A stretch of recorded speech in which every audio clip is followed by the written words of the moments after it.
আমাকে আগেই বলে রেখেছিলো যে তুই কিন্তু আসবি তো, তবেই আমি যাবো। তো আমি বলেছিলাম হ্যাঁ।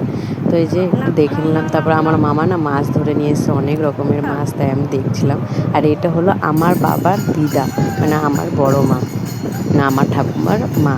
তো উনি এই যে মানে বুঝতে পারে না, মাথায় একটু ইয়ে আছে, কাউকে চিনতেও পারে না। এখনই চিনবে আবার ভুলে যায়, নিজের ছেলে মেয়েকেও চিনতে পারে না। তো শ্রেয়সীকে যেহেতু হঠাৎ করে দেখলো, তো ভাবছে কি ওটা আমার বাবার মেয়ে। মানে উনি এখনও জানে যে আমার বাবার মানে ছোটই আছে বা বিয়ে হয়েছে সবে, এরকম একটা ব্যাপার। তো যাই হোক, ওনাদের আশীর্বাদ নেওয়াটা খুবই জরুরি সত্যি। তাই আমার মেয়ে যে দেখতে পেলো বা আমার মেয়েকে যে আশীর্বাদ করলো, এটাই অনেক। তো এই যে সবাই এখানটাতে আছে, ওই যে হরিলুট দেওয়া হবে তার জন্য। তো আমি, মাসি, মা, দিদা সবাই আছে। এক একের যে মাসি, আমার মেজো মাসি, ওটা তো এদিকে চলে গেল। শ্রেয়সী যে কোথায় কার কাছে যে ঘুরে ঘুরে বেড়াচ্ছে, মানে ও আমার মামার বাড়িতে আসলে পরে আমার দিদারা আমাকে নিয়ে ঘুরতো, এখন আমার মেয়েকে নিয়ে ঘুরছে। আমার মাসিরাও তাই, ওই একই ব্যাপার। তো বেশ ভালো লাগে, আমি অনেক বছর পর আসলাম। আর এরকম লোকজন এখানটাতে খুব আনন্দ করে এই দিনটাতে।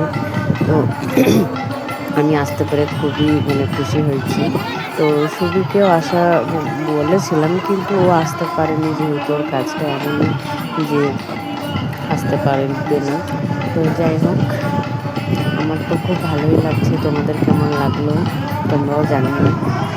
এখন মানে সবারই গ্রামে বা সব জায়গাতে মোটামুটি হয়, কিন্তু এখানটাতে আমি ছোটো থেকে দেখে আসছি। আর এই যে আমার মাকে দেখো, আমি আমার মেয়েকে খুঁজে বেড়াচ্ছি, আর আমার মা ওদের ভিড়ের মাঝখানে ঢুকে গেছে আমার মেয়েকে নিয়ে। না ওকে নিয়ে নাচতে পারছে, আর ও গরমের মধ্যে না থাকতে পারছে না, মানে এত গরম যে ও থাকতেই পারছে না, ওই জন্য কাঁদতে লেগেছে। তাই আমার মা লাস্টে ওকে নামিয়ে দিল যে যাও তুমি তোমার মায়ের কাছে যাও, নাহলে ও কিছুতেই মানে এত গরমের মধ্যে, আর ভিড় বহুত না, তাই থাকতে পারছে না। তো এই যে দেখো, অনেকে গোপাল টোপালও নিয়ে আসে, এই যে গোপালকে নিয়ে ঘুরছে, মানে যে যেমন আর কি মানে।